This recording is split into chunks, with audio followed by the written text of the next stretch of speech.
예, 시황맨의 주식 이야기 오늘의 시장 브리핑 방송 시작하겠습니다.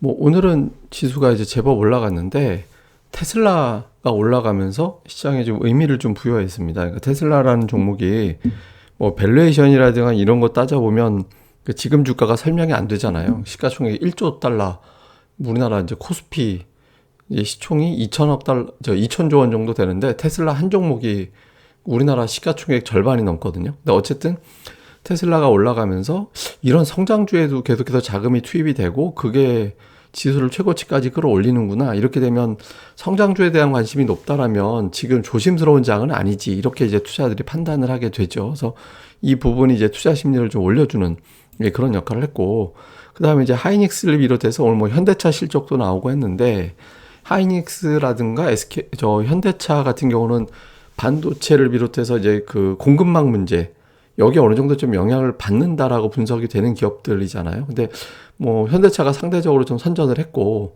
그런 어떤 우려 속에서도 선전을 했고, SK하이닉스도 내년도 공급망 문제라든가 이런 것들에 대해서 좀 우려는 좀 과도한 거 아닌가? 이렇게 이제 해석될 수 있는 메시지를 좀 내놨거든요. 그러면서 실적에 대한 어떤 기대감 이런 것들이 또 주가를 끌어올릴 수 있는 이제 그런 역할을 했고, 그 다음에는 주변 재료는 이게 초반에 나온 재료들이기 때문에 그러니까 지수가 좀 밀릴 수도 있잖아요. 그러니까 아침에 다 알고 있는 재료니까 이걸 하루 종일 이 재료 갖고 우리가 흔히 얘기하는 걸로 얽어먹을 수는 없죠. 그러니까 좀 지탱시켜주는 그런 역할을 하는 이슈들이 좀 나와야 되는데 그게 이제 그 중에 하나가 미중 재무장관이 옐런하고 이제 류어가 화상 통화를 했는데 여기서 이제 중국 쪽에서 최근에 집요하게 자꾸 관세 철폐를 해달라. 이렇게 요청을 하고 있다라고 하거든요. 그러니까 미국이 일방적으로 그걸 갖다 외면할 수는 없잖아요. 그래서 어느 순간인가 이 관세 논의가 수면 위로 올라오게 될 것이고 중국이 적당한 걸 내준다면 미국이 관세를 좀 낮추거나 철회할 수도 있지 않을까?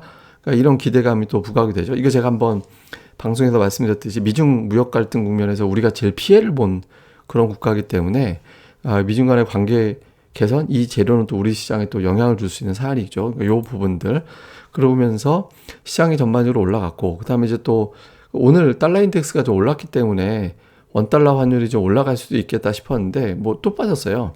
예, 원달러 환율이 추가적으로 좀 하락을 하면서 이제 금융시장이 전반적으로 이제 안정이 되고 있구나. 이런 어떤 안도감을 주는 그런 흐름이었습니다. 그리고 이제 코스닥이 오늘 더 강했는데, 이제 새로운 종목들도 올라간 데다가 기존의 주도주, 그러니까 엔터 게임 이런 기존의 강세 종목군들이 어제 하루 쉬었다가 오늘 다시 올라가는 그런 모습을 보였고, 여기에 대해 또 반도체 제약주 이런 종목군들이 좀 합류하면서 전체적으로 시장이 좀 계속 올라갈 수 있는 그런 여건을 좀 만들어줬던 것 같습니다. 그 차트를 보면 제가 이제 코스피 코스닥이 중요한 자리가 3050, 그 다음에 1010 요게 이제 각각 중요하다라고 말씀드렸잖아요.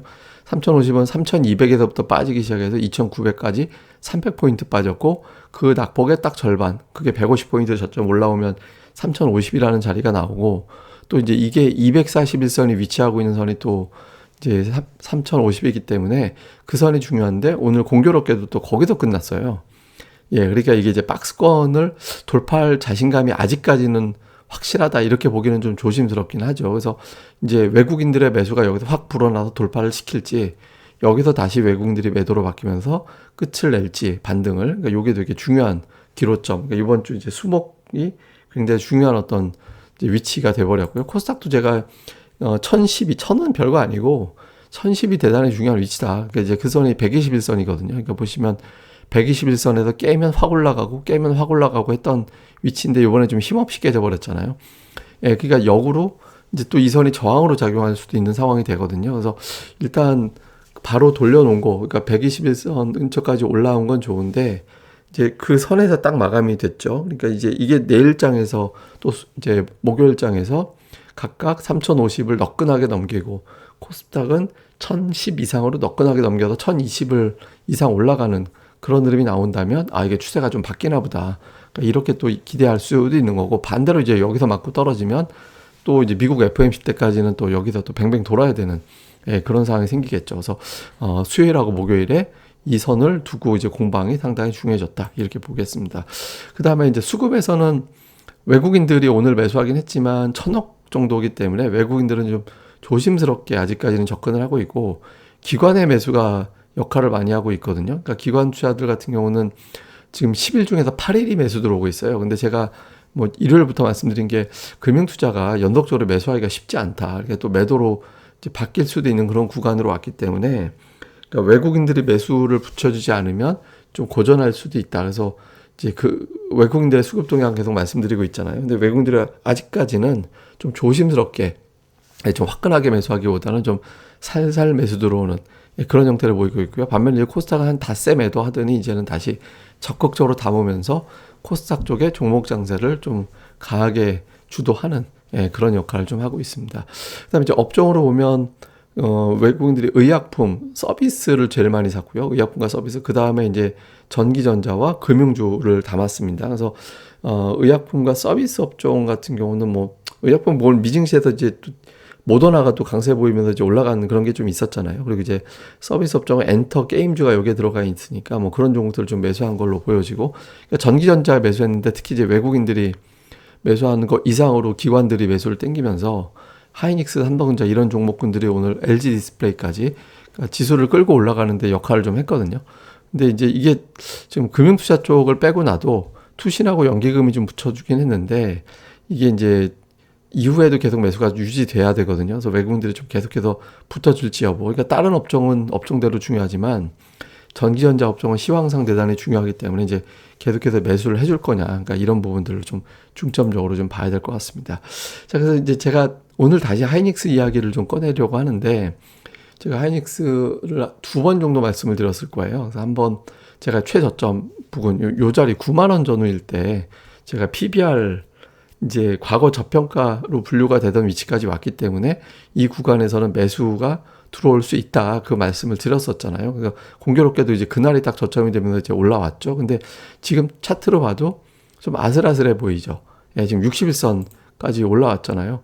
근데 61선까지 올라왔는데 이게 지금 왜 중요하냐면 하이닉스가 올해 이제 2, 3월 이후에 61선 깨지고 나서 이 선 복원을 못 했잖아요. 한 번도 저항으로 계속 작용을 했고. 근데 이 선이 왜 중요하냐면 하이닉스가 예전에 추세로 올라갈 때 추세적으로 굉장히 강하게 움직이던 시절에 61선에서 그 근처에서 튕기거나 저는 이렇게 들락거리는 걸 다림질한다라고 표현하는데 어쨌든 61선을 중심으로 해서 주가가 계속해서 밀고 올라가는 그런 패턴을 보였거든요. 그러니까 말을 바꾸면 61선이 대단히 큰 저항이 될 수도 있다라는 거예요. 그러니까 이 부근 한 10만 5천 원 정도 되는 그러니까 이 부근에서 치고 나갈 수 있는 힘이 과연 될 거예요. 저점 대비 지금 10%가 넘게 올랐기 때문에 그러니까 매물도 만만치 않게 나올 수 있는 상황이거든요. 그러니까 굉장히 큰 이제 매수가 가동이 돼야지만 그러니까 기존의 어떤 에너지보다 2배 정도 더 센 매수가 들어와야 저선이 돌파가 될 수 있거든요. 그래서 하이닉스가 과연 저 자리를 뚫을 수 있을 거냐. 이게 이제 우리나라 시황상 3050까지 와 있는 상태에서 이제 굉장히 중요한 그런 어떤 상황이 될 수 있겠죠. 그리고 지금 이게 마이크론 테크놀로지인데 마이크론 테크놀로지도 지금 저항대거든요. 오늘 맞고 떨어진 게 51선이에요. 이 51선에서 맞고 떨어졌잖아요. 그러니까 지금 추세적으로 보시면 마이크론 테크놀로지도 51선이 계속 저항대로 작용하던 상황이었거든요. 그러니까 미국에서는 마이크론 테크, 우리나라에서는 SK 하이닉스가 각각의 굉장히 크고 중요한 저항대로 와 있는 그런 상태이기 때문에 여기서 이제 이틀, 그러니까 앞으로 이틀이 코스닥, 코스피 지수에도 중요하고 SK 하이닉스에도 굉장히 중요한 어떤 위치가 왔다. 근데 이게 참고로 이게 보시면 마이크론 테크놀로지가 하이닉스에 비해서는 상대적으로 좀 못 오르고 있잖아요. 그 이유가 있습니다. 이게 보면 이게 마이크론 테크놀로지인데 이 되게 많이 이게 월봉이거든요. 쭉 빠졌잖아요. 근데 얘는 20월선에서 지지되고 올라갔어요. 그래도 마이크론 테크놀로지는 그래도. 근데 하이닉스 같은 경우는 요 선이 이제 색깔이 좀 다릅니다만 20월선을 깨고 내려가 버렸잖아요. 멀찌감치 떨어져서 하이닉스가 더 많이 밀렸었거든요. 그러니까 많이 빠지다 보니까 빠진 상태에서 복원하는 건 아무래도 많이 빠진 종목이 더 이제 빠르게 복원할 수밖에 없겠죠. 그러니까 하이닉스가 상대적으로 더 이제 최근에 강하긴 했는데 이제 중요한 어떤 고비점, 고비점 10만 5천 원 뭐 이런 위치까지 왔기 때문에 여기서 돌파가 되느냐. 다음에 이제 마이크론 테크놀로지도 70달러를 넘겨서 이제 51선을 돌파하느냐. 요게 이제 이번 증시가 기술적인 반등에 그치고 이제 다시 되밀릴지 아니면 추가적으로 올라갈 수 있을지 요걸 좀 가늠을 할 겁니다. 근데 이것뿐만 아니라 이게 코스닥에도 되게 중요한 역할을 하는 게 하이닉스가 지금 올라오는 과정에서 보면 그러니까 이제 그동안에는 저평가가 뭐고 없다. 그냥 내년도에 경기가 꺾일 수 있고 테이퍼링 되면 어렵다 이런 거였잖아요. 근데 우리가 주목해 봐야 되는 게 하이닉스가 내년도에도 올해보다 예상치는 이익이 10% 정도 증가될 걸로 전망을 하고 있는 거잖아요. 예, 그리고 이제 내후년도까지도 영업이익은 16조 원. 그러니까 뭐 2023년도까지는 평균 분기 평균 4조 원. 오늘 4조 원 분기 발표하고 나서 놀랍다라고 나왔는데 2023년도에는 분기별로 4조 원 낸다라는 거 아니에요? 근데 저거까지는 우리가 2023년 어떻게 될지 알 수가 없는 거고, 그러니까 내년도에는 어쨌든 10% 정도 영업이익이 증가될 것으로 예상을 하고 있는데, 우선은 증가된다라는 게 불확실하다. 이거 하나. 그러니까 이제 최근에 이제 디램 가격 하락 전망 나오면서 저 증가된다라는 걸 믿을 수가 없어. 이렇게 되면 이제 밀려버린 거였잖아요. 그러니까 그런데 이번 실적과 하이닉스의 실적 발표 이후에 이제 회사의 여러 가지 내용들을 공개하는 자리에서 뭐 그렇게까지 걱정할 필요는 없다라는 취지로 해석될 수 있는 그런 메시지를 좀 줬거든요. 그래서 이제 그러면 실적이 증가가 되겠구나. 그러면 증가되는 폭은 10% 정도에 불과하지만 굉장히 많이 그동안에 빠졌었잖아요. 그러니까 빠져서 가격 부담이 낮다. 그래서 내년도 예상되는 PBR 적용해보면 여전히 한 배 정도밖에 안 되고 1.02배 정도밖에 안 되기 때문에 많이 올라왔다라고 보기는 어렵거든요. 이거 제가 그 지난주에 보여드렸을 때, 그러니까 지지난주인가요? 하이닉스 바닥일 때 0.9배 정도라서 이 근처면 하이닉스가 역사적인 바닥같이 인식이 되는 자리다. 그렇게 말씀드리고 나서 올라왔잖아요. 그러니까 올라오니까 지금은 PBR 1.02배까지 올라오긴 했는데, 그래도 지금의 주가는 비싸거든요. 왜냐하면 이제 실적이 증액되는 과정에서 뭐 PBR이 1.6배 정도까지 올라간 적이 있었거든요. 1.6배 정도. 여기 보시면 1.6배, 여기도 1.6배 정도 되잖아요. 그러니까 이 위치까지 올라갈 수 있다라는 희망을 가질 수도 있기 때문에 이게 이제 투자들이 이 실적이 증가되는 거를 과연 신뢰를 할 거냐, 아니면 아예 어려워 그냥 반짝 효과 이렇게 볼 거냐라는 거는 단정 짓지 말고, 예, 이제 그 외국인들과 기관이 매수하면서 이제 61선 돌파하고 치고 나가는지 여부를 보면서 가늠을 하자, 이렇게 보면 될 거고요. 또 여기에 엮이는 종목들이 있거든요. 예, 코스닥에 이제 장비주들이 엮여 있잖아요. 근데 장비들이 보면 거의 1년 동안 하락했거든요. 근데 코스닥에 있는 장비들이 1년 이상 하락하는 경우가 그렇게 흔하진 않아요. 근데 테스 같은 경우는 20월선 깨고 내려가 버렸는데, 이게 왜 그러냐면 내년도에 감익 전망되는 기업이거든요. 그러다 보니까 이제 20월선 깨고 내려간 위치인데, 어쨌든 실적 감안해 볼 때 많이 빠졌다, 이런 어떤 인식은 좀 있거든요. 그러니까 하이닉스가 올라가면 이런 종들이 돌아갈 수 있잖아요. 유진테크 같은 경우는 내년도 예상 이익이 증가될 걸로 예상되다 보니까 20월선에서 치고 올라갔죠. 근데 고점 대비 보면 여전히 흘러내려 있는 상태잖아요. 그 다음에 이제 PSK 같은 종목군도 내년도에 증액되는 기업. 그러다 보니까 얘도 20월선에서 딛고 꼬리 달고 돌아서고 있거든요. 근데 이제 다들 보시면 이제 양봉 하나 나온 거에 불과하잖아요. 테스 같은 경우는 여전히 음봉이고. 그러니까 내년도에 증액되는 것으로 기대했던 기업들이 주가가 좀 싼데라고 돌아설 수 있는 그런 에너지를 하이닉스가 넣어줄 수 있거든요. 그래서 하이닉스가 추가적으로 올라가느냐, 여기서 막히느냐가 코스닥에서 기존의 종목들만 계속 가느냐, 아니면 이제 반도체 종목들이 좀 붙을 수 있느냐, 그러니까 이런 것들을 또 가늠하는 중요한 데이터가 될 수 있으니까 중점적으로 잘 살펴보시는 게 좋을 것 같습니다. 그다음에 이제 이후의 증시 포인트로 보면 뭐 앞서 말씀드렸던 코스피가 과연 3050을 돌파하고 안착까지 밀어갈 수 있겠느냐. 오늘 딱 그 위치, 코스피 코스닥이 3050, 1010, 제가 계속 2주 전부터, 지난주 이전부터 계속 강조드렸던 코스피 코스닥의 중요한 저항대, 공교롭게 오늘 또 거기서 멈췄잖아요. 이게 돌파가 되느냐, 이거 하나. 그 다음에 외국인들이 매수를 안 하고 있는데, 그러니까 외국인들 매수 안 하면 지금 지수가 연속적으로 올라가니까 버거워요.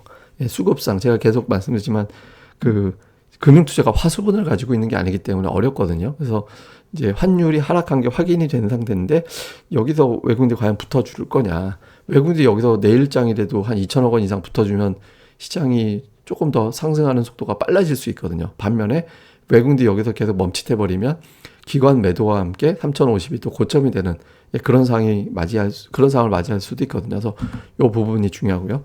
그 다음에 이제 코스닥 쪽에서는 상승 종목들이 되게 다양해졌잖아요. 게임, 미디어, 뭐 엔터 이런 것들 올라가고, 오늘 반도체 제약주까지 올라가는 이제 그런 상황이 만들어졌거든요. 근데 이게 다 이렇게 올라가기는 또 쉽진 않아요.